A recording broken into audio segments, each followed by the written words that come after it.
Bonjour à tous, bienvenue dans ce samedi politique spécial municipal. 1 heure d'émission pour faire le point sur les enjeux de cette campagne. Ce mois-ci, notre invité est Jean-Luc Mélenchon. Bonjour. Bonjour. Jean-Luc Mélenchon, député européen et coprésident du parti de gauche Daïc. Et monsieur Mélenchon, pour vous, les élections municipales sont une élection de politique nationale. Mais en Ile-de-France comme ailleurs, il y a des alliances différentes au sein du Front de gauche qui rendent peut-être difficile une lecture globale des résultats. Vous nous direz 2 ans après vos 11% à la présidentielle, si vous faites de ces élections un repère pour savoir ce que vous et vos convictions représentent dans le paysage politique français. Et puis tout à l'heure, avec Patrick Ferrand, on parlera immigration et intégration. La France est-elle raciste? C'est le thème de notre focus, thème qu'on a choisi d'approfondir avec vous ce matin. Enfin, vous le savez, Samedi Politique, c'est une émission interactive. Vous pouvez donc réagir, poser vos questions à Jean-Luc Mélenchon via Twitter. Le hashtag, je vous le rappelle, c'est SamediPol. On attend évidemment vos commentaires. Alors Jean-Luc Mélenchon, cette campagne des municipales, elle s'inscrit dans un contexte très particulier, de plus en plus tendu. On a vu ces derniers jours les manifestations en Bretagne, manifestations parfois violentes. On a vu les portiques de l'écotaxe brûlés, mis à terre. Est-ce que vous diriez, comme certains, que la France est au bord de l'insurrection ? Je ne sais pas qui le dit, mais moi j'ai le sentiment qu'on est en 1788. Vous avez une catégorie sociale qui porte tous les efforts sur son dos et qui n'en peut plus, à laquelle on répond par des bonnes paroles et des mauvais traitements. Cette catégorie sociale, ce sont les milieux populaires salariés et les classes moyennes. Bon, c'est eux qui font tout. Et c'est vrai, on va résumer la formule en disant les petits portent tout et les gros profitent de tout. C'est même vrai dans les entreprises. Les petites entreprises portent l'essentiel de l'effort fiscal, elles payent leurs cotisations et leurs impôts, tandis que les grandes passent leur temps à essayer de se défiler, si bien qu'on arrive à ce résultat que les grandes payent 8% d'impôts et les petites 30%. Quant aux gens, pardon, je finis juste sur un mot, on a inventé un système, aujourd'hui la situation est moins juste qu'elle l'était sous M. Chirac, c'est quand même incroyable. Il n'y a que 5 tranches d'impôts sur le revenu, si bien que c'est les mêmes qui payent tout, alors qu'il en faudrait 14 pour lisser l'effort. Mais ce qu'il y aurait de nouveau aujourd'hui et qui amènerait cette situation insurrectionnelle, entre guillemets, c'est que ça touche aussi les classes moyennes, et c'est peut-être nouveau par rapport à il y a quelques années, y compris par rapport à votre propre discours à qui vous adressez. Mais les classes moyennes, vous savez, c'est essentiellement une définition un peu culturelle. Qui est classe moyenne? Regardez le revenu médian, c'est-à-dire ce qui va vraiment être le revenu intermédiaire. 50% des Français gagnent plus, 50% gagnent moins. C'est quoi? 1 600 €. Bon, il y a quand même du monde qui gagne 1 600 € dans notre pays. Et ce sont des gens qui n'ont que leur paye pour vivre. Et ils tâchent de faire leur travail bien. Cela trouve insupportable le traitement qui leur est fait. Alors, dans le passé, c'est vrai qu'ils se disaient, bon, après tout, les autres avaient qu'à travailler aussi bien que moi à l'école, ou bien n'avaient qu'à faire les mêmes efforts, et ils réalisent tout d'un coup que tout le monde est dans le même sac. Alors, ça donne des explosions de rage violentes. Moi, je ne suis pas pour la violence. Je vais vous dire d'abord quelque chose, vous passez des images. Et je veux dire très clairement que je ne suis pas d'accord avec le fait qu'on démolisse et qu'on casse.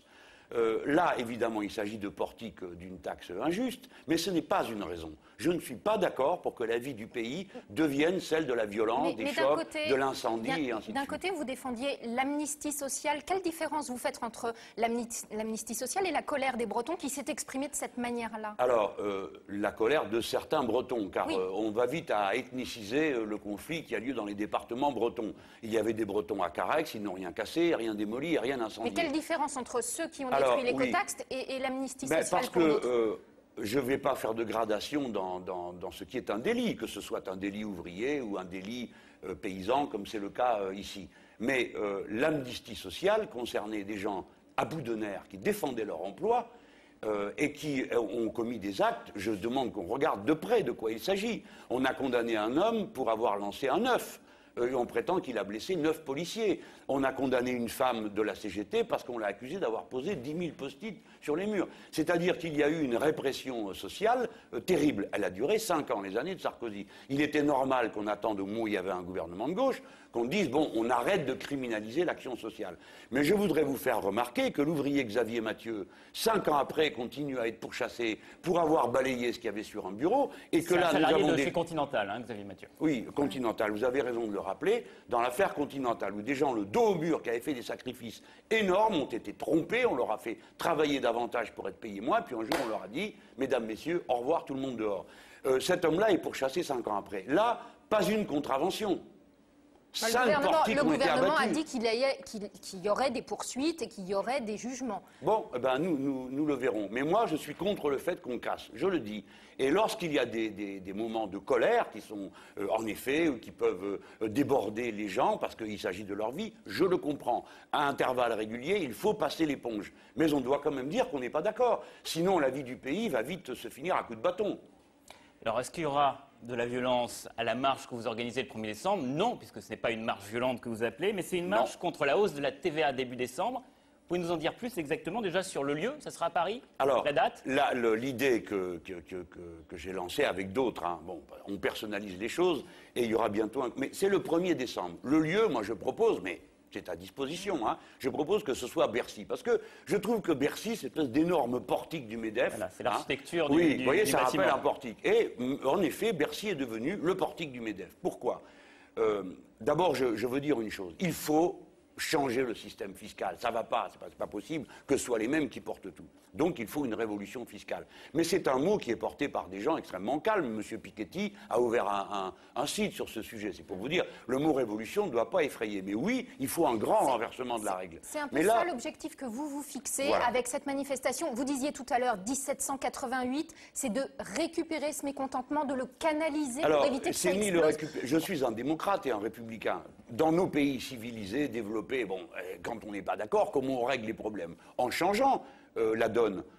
Bon, pas par la violence. Donc, si on veut changer le système fiscal, que voulez-vous faire d'autre que d'aller manifester et de dire il faut le faire? Surtout que l'ambition, c'est aussi, on voit des images en ce moment, c'est aussi d'arriver à rassembler à nouveau, comme le 5 mai. Il faut rassembler parce que la France sera d'autant plus forte qu'elle se rassemble sur des objectifs communs. C'est ça qui est important. C'est quoi le mot d'ordre de cette marche? Ce que je n'ai pas bien compris, c'est vous prenez en marche le train du ras-le-bol fiscal et vous allez dire on paie trop d'impôts en France. Au contraire, vous allez marcher pour défendre l'impôt comme élément de redistribution et de partage des richesses. Soyez juste avec moi. Je ne prends pas le train en marche. J'ai protesté très fort lorsque M. François Hollande a d'abord annoncé le cadeau de 20 milliards aux actionnaires de notre pays. Je voudrais pouvoir en dire un mot si vous le permettez. Et deuxièmement, j'ai également protesté très fort, vous devez tous vous en souvenir, en face de M. Cahuzac, lorsque dans le débat qu'il a eu avec moi, il a dit la réforme fiscale. La révolution fiscale, c'est votre conviction depuis la présidentielle, on le sait. Mais simplement, là, vous décidez de faire une marche aujourd'hui alors qu'il y a de l'actualité et qu'il y a un ras-le-bol fiscal. Est-ce que vous employeriez ce mot, ras-le-bol fiscal? Je n'aime pas ce mot parce qu'il est extrêmement ambigu. Hein. Mais bien sûr que c'est dans l'actualité, bien sûr que mes compatriotes ayant pris conscience du problème, je propose une sortie politique par le haut. Nous n'allons pas laisser les gens maugréer dans leur coin, dire écoutez, vous ne nous intéressez pas, on se verra la prochaine fois à l'élection présidentielle. Maugréer dans leur coin, et on a aussi l'impression que pour l'instant, c'est une somme de revendications individuelles. Voilà, et donc il est temps de fédérer. Moi, je suis, comme je pense, 90% des Français. Hein. Je pense que l'impôt est nécessaire. Voilà, je ne suis pas un rêveur, je sais qu'il faut bien qu'on s'y mette tous. Mais il faut un impôt juste. Là, regardez, il y a une écotaxe. Avant même qu'elle s'applique, on démolit 6 portiques et le gouvernement capitule séance tenante en 48 heures. Nous qui représentons les salariés, le monde du travail, de l'invention et tout ça, nous lui disons, écoute, à François Hollande, tu as décidé tout seul dans ton bureau avec Pierre Moscovici une bêtise, donner 20 milliards cadeaux aux actionnaires. Tu nous as dit c'est pour la compétitivité et pour les entreprises. En attendant, voilà le résultat. 10 milliards de coupes de services publics. Mes amis, les services publics que vous n'aurez pas, vous devrez vous les payer à titre privé. Et deuxièmement, chose insupportable, 7 milliards de prix dans la poche des gens par l'augmentation de la TVA au 1er janvier, qui va passer à 20% pour le taux maximum, mais surtout qui a été moins vu, qui va passer de 7 à 10% pour toutes sortes de choses de la vie quotidienne. Mais Pierre Moscovici l'a dit cette semaine. Notamment les transports. Merci non, mais les transports collectifs, pardon. Oui, non, mais en Ile-de-France, c'est important. Voilà. Au moment où on parle d'écologie, c'est quand même incroyable de voir qu'on va taxer de manière anti-écologique le transport collectif, la collecte des déchets, les abonnements pour les transports. Bon, c'est d'une manière qui est bien sûr spectaculaire. Quand on est haut dans les revenus, on ne se rend pas compte. Mais si pour aller à Garges-les-Gonesse, il vous faut presque 40 ou 50 euros de plus, c'est énorme. J'ai fait le calcul, écoutez, 7 milliards divisé par 65 millions de Français. Ça ne sera pas divisé par 65 millions de Français, certains payent plus que d'autres. Mais ça fait 100 euros par tête de pipe. Vous êtes une famille, un couple, vous avez 2 gosses, vous vous ramassez pour 400 euros. Pourquoi faire? Après tout, on pourrait collecter 400 euros. Mais pourquoi faire? pour les donner aux actionnaires des grandes entreprises pour que la compétitivité de leur entreprise soit améliorée. Or, le propre comité du gouvernement, le propre, pas Jean-Luc Mélenchon, le comité de suivi de ce fameux crédit d'impôt dit lui-même que cet argent ne sert à rien pour les entreprises exportatrices. Résultat, vous arrivez à cette aberration, puisqu'on est en région parisienne, PSA va recevoir 80 millions d'euros de crédit d'impôt par le gouvernement Hollande, ce qui représente l'équivalent de 4000 SMIC par an, et lui, de son côté, va mettre 8000 personnes à la porte. Donc, ça devient une prime aux licencieurs. Le deuxième, c'est Vinci. Bon, bah écoutez, quand même, les gens de l'aéroport Notre-Dame-des-Landes, Vinci va avoir Carrefour, Total, EDF. Vous croyez que ces gens-là ont besoin d'un crédit d'impôt pour leur compétitivité? Vous croyez quoi, que le Carrefour de votre quartier va aller à Shanghai vendre des saucisses et des fromages? Bien sûr que non. Donc tout ça est une usurpation et elle est insupportable. Donc je dis au gouvernement, écoutez, on n'en peut plus, comprenez, je ne parle pas de moi, mais les gens avant c'était le 20 du mois qu'on était dans le rouge. Maintenant c'est le 10 et certains ils commencent le mois en rouge. Arrêtez parce que vous allez asphyxier les gens. Donc si vous vous laissez à la fois protester contre cette manière de taxer, ça n'est pas anti-impôt, mais pour l'impôt, juste que ceux qui ont le plus donnent le plus. Parce qu'avec votre système quand même de tranches d'impôts, il y aura quand même des augmentations d'impôts, qui seront moins brusques, parce qu'il y a l'effet de seuil est atténué, mais il y aura quand même des augmentations d'impôts. Pour ceux qui sont le plus haut, évidemment. Oui. Ah ben par la force des choses, parce qu'il y a déjà 5 tranches, elles y sont. Donc si vous allez jusqu'à 14 tranches, ça veut dire que vous soulagez la pression sur les 5 premières, et puis vous la croissez sur les suivantes. Ça c'est vrai. Mais honnêtement, bon, et puis à la fin, moi j'ai toujours dit, hein, je pense qu'il y a une limite. En 1789, tiens, ça va intéresser les Bretons, puisqu'on parle d'eux. En 1789, ce sont les Bretons du Club des Bretons qui ont proposé le revenu maximum. C'est pas Jean-Luc Mélenchon. Donc ils n'étaient pas si nigauds que ça, les Bretons, à l'époque en tout mais cas. Absolument. Et je vais vous dire, moi j'ai dit nigaud, parce qu'il faut trouver un mot piquant, mais à propos de ceux de Quimper. Mais je ne suis pas d'accord pour qu'on dise que tous les Bretons sont des nigauds. Il y a une Bretagne rouge, il y a une Bretagne bleue, elle était à Carhaix, elle est ailleurs, elle s'est dévouée pour la patrie chaque fois qu'il le fallait. Tout le monde n'est pas en Bretagne régionaliste pour le MEDEF, l'extrême droite et les régionalistes. Non, je n'ai jamais dit ça. Vous pourrez et en retourner région en parisienne, des Bretagne Bretons, il y en a. sans trop de risques, on l'a compris. Voilà pour le contexte de cette campagne Jean-Luc Mélenchon. Vous pourrez retourner en vacances en Bretagne sans trop de risques. Ah, mais même faire de la politique. Mais ça fait des années qu'on discute bien. Le tempérament breton est assez excitant parce qu'ils sont têtus comme des mules, mais on parle bien, c'est-à-dire ça va au bout. Alors, quoi. On va revenir maintenant, mais si vous le voulez bien, aux enjeux en Île-de-France. Il ne faut pas casser l'incendie du Parlement de Bretagne, ce n'était pas une bonne idée. Casser, ce n'est pas une bonne idée. On revient à l'Île-de-France. Oui. France 3 Paris, une région que vous connaissez bien. Ils ont décidé 10 milliards de coupes dans les services publics, mais ce n'est pas tout. Ils ont décidé 7 milliards par la TVA. Et vous autres, vous n'avez pas fait attention. Et pourquoi vous n'avez pas fait attention? Parce que vous êtes des braves gens, et vous faites confiance à ce qu'on vous dit. Et le Premier ministre a dit, mais non, on est passé de 19 à 20, mais ce n'est pas une augmentation.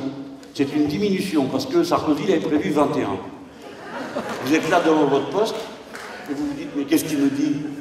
19 plus 1, c'est une diminution? Même mon gosse, il sait que c'est pas vrai.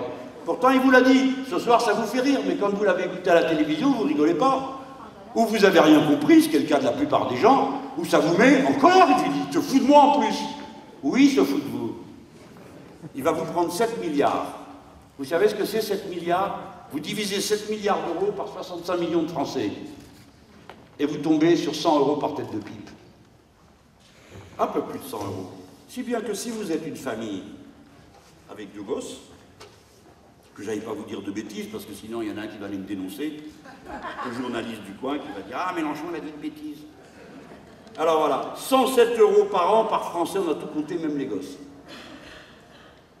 Alors si vous êtes un couple avec 2 gosses, l'augmentation de la TVA, ça vous coûte 428 euros l'année prochaine.